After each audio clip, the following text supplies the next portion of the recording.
জানেন তো বন্ধুরা, এই শীতের দিনে ফুলকপি বাঁধাকপি খেয়ে খেয়ে একঘেয়েমি লেগে গেছে। তার জন্য আজকে আমি নিয়ে চলে এসেছি ব্রোকলি। আজকে আমি আপনাদের বানিয়ে দেখাবো ব্রোকলি। তাহলে প্রথমে ব্রোকলিটা আমি একটু জল দিয়ে ভাপিয়ে নেব।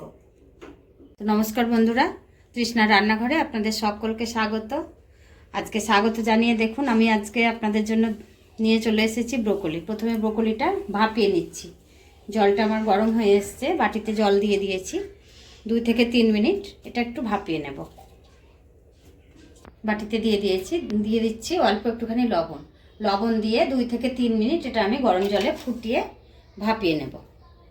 দেখুন বন্ধুরা, এটা আমার 2 মিনিট ভাপানো হয়ে গেছে। এবার জল থেকে ছেঁকে নিচ্ছি। বন্ধুরা, আমি এখানে কড়াইয়ে তেল বসিয়ে দিয়েছি। তেলটা যেন গরম হয়ে এসছে, আমার ছিটকে না যায় সেই জন্য একটুখানি হলুদ আমি এর মধ্যে দিয়ে দিলাম।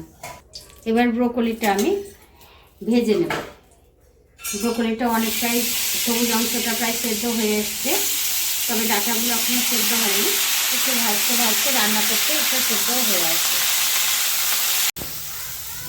এই দেখুন বন্ধুরা, এটা অনেকটাই ভাজা হয়ে এসছে, তবে একেবারে লাল লাল করে আমি এটা ভাজবো না। দেখুন কত সুন্দরভাবে ভাজা হয়ে গেছে। এবারে নামিয়ে ফেলবো।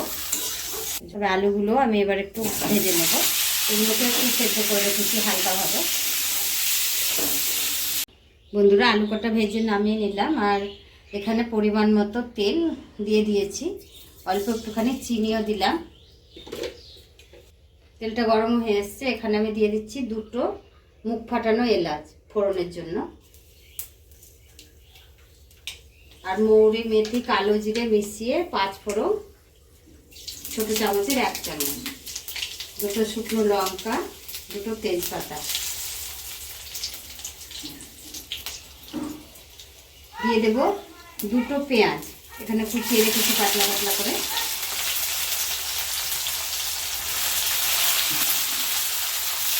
দেখুন বন্ধুরা, পেঁয়াজটা অনেকটাই ভাজা ভাজা হয়ে এসছে, তবে একদম লাল লাল করে আমি ভাজিনি। এবারে এর মধ্যে দিয়ে দিচ্ছি কাঁচা লঙ্কা আর আদা বাটা।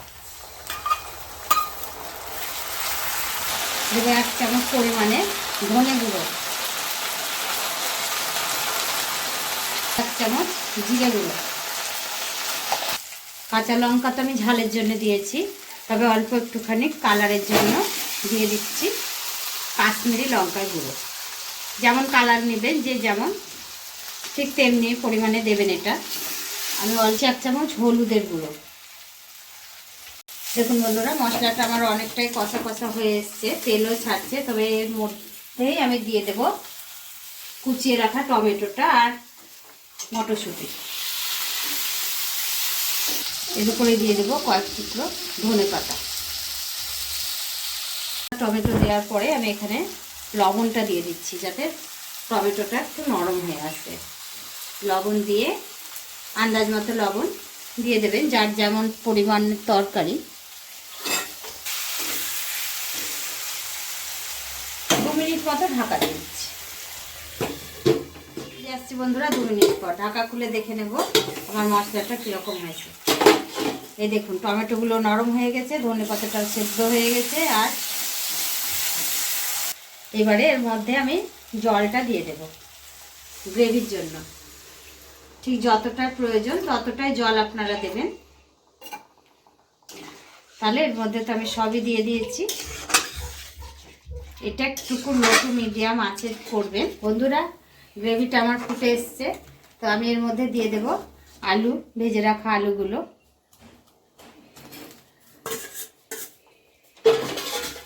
আলুটা আমার সেদ্ধ হয়ে গেছে, ভেজেও রেখেছি। আর দিয়ে দিচ্ছি ভেজে রাখা ব্রোকলিগুলো। ব্রোকলির সবুজ অংশটা তো অনেকটা সেদ্ধ হয়ে গেছে, বাকি অংশটাই ডাটার দিকটা একটুখানি সেদ্ধ হবে। তবে এটাকে 5 মিনিট মতো আমি ঢাকা দিয়ে লো টু মিডিয়াম আঁচে হতে দেব। ফিরে আসছি আবার আমি 5 মিনিট পর। ফিরে আসছি 5 মিনিট পর। দেখে নিই ব্রোকলিটা কেমন হয়েছে। কালারটা তো দারুণ দেখাচ্ছে।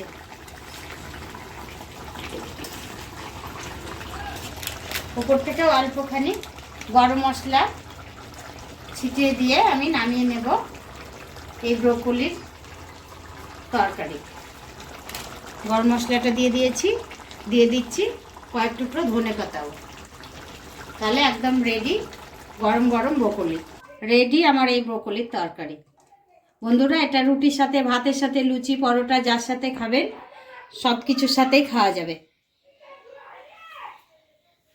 বন্ধুরা, দেখলেন তো কত কম সময়ের মধ্যে বানিয়ে ফেললাম ব্রোকলির এই তরকারি। এটা রুটি, লুচি, পরোটা, ভাত যার সঙ্গে খাবেন তার সঙ্গেই কিন্তু দারুণ লাগবে। দেখতেও যেমনি সুন্দর, খেতেও তেমনি দারুণ টেস্টি। ছোট থেকে বাচ্চা সবার প্রিয়। তাহলে ভিডিওটি এখানেই শেষ করলাম। নমস্কার।